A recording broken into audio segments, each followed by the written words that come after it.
ভবনের সামনে বিক্ষোভ চাকরি প্রার্থীদের।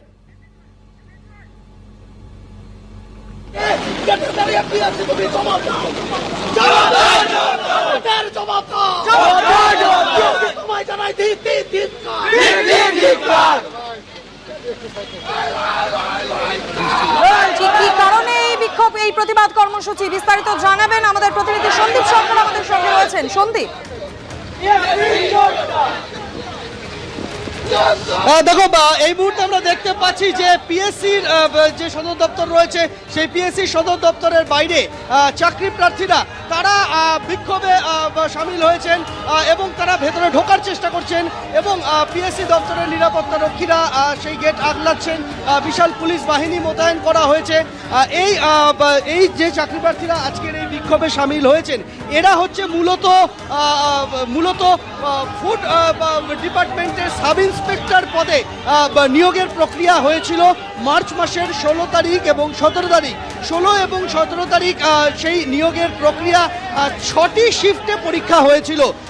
কথা ছিল যে পরীক্ষা যারা দেবেন, পরীক্ষায় যারা বসবেন তাদেরকে পরীক্ষার প্রশ্নপত্র পরীক্ষা কেন্দ্রেই জমা রেখে বেরোতে হবে। কিন্তু অভিযোগ ওঠে যে সেই প্রশ্ন ফাঁস হয়ে গিয়েছে এবং পরীক্ষা চলাকালীনই সেই সোশ্যাল মিডিয়াতে সেই প্রশ্নপত্র ফাঁস হয়ে যায় এবং অভিযোগ হচ্ছে যে বেশ কয়েকজন মোবাইল ফোন নিয়ে পরীক্ষার হলে ঢুকেছিলেন, তাদের মধ্যে থেকে 3 জনকে গ্রেপ্তারও করা হয় বলে দাবি বিক্ষোভকারীদের।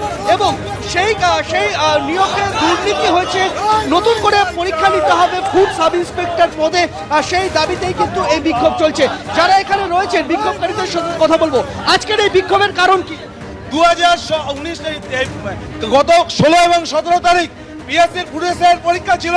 সেই পরীক্ষায় 6টা শিফটের প্রশ্ন ফাঁস হয়েছে। রাজ্য সরকারের দালালরা তারা প্রশ্ন বিক্রি করে কোটি কোটি টাকা কামাবে আর যোগ্য চাকরি প্রার্থীরা বৃষ্টির মধ্যে পড়াশোনা করবে, রাস্তায় বিক্ষোভ করবে।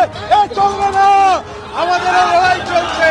আমরা যোগ্যতার সাথে স্বচ্ছভাবে নিয়োগের দাবিতে আমাদের আন্দোলন চলবে এবং দুর্নীতিমুক্ত স্বচ্ছ নিয়োগের দাবিতে আমরা লড়াই করছি, লড়াই করব। আমরা দেখতে পাচ্ছি যে এখানে এই মুহূর্তে পিএসসি দুর্নীতি মুক্ত মঞ্চ এই ব্যানারে যারা এখানে পরীক্ষার্থীরা রয়েছেন, চাকরি প্রার্থীরা রয়েছেন, তারা বিক্ষোভ দেখাচ্ছেন পিএসসির গেট একেবারে সামনে, সেখানে তারা বিক্ষোভ দেখাচ্ছেন। পুলিশ বাহিনী এখানে রয়েছে এবং সেখানে কিন্তু এই বিক্ষোভ কর্মসূচি প্রায় আধ ঘন্টা ধরে তারা এখানে চালিয়ে যাচ্ছেন। যারা এখানে চাকরি প্রার্থীরা রয়েছেন তাদের সাথে একবার কথা বলবো।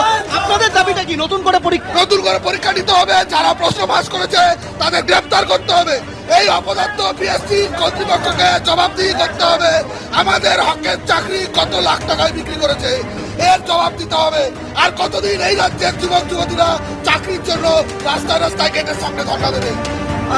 মূলত দুটো দাবি, একটা হচ্ছে নতুন করে আবার এই ফুড এসআই এর পরীক্ষা নিতে হবে, তার পাশাপাশি দাবি হচ্ছে যে পরীক্ষায় যে দুর্নীতির অভিযোগ সামনে এসেছে উপযুক্ত তদন্ত করতে হবে।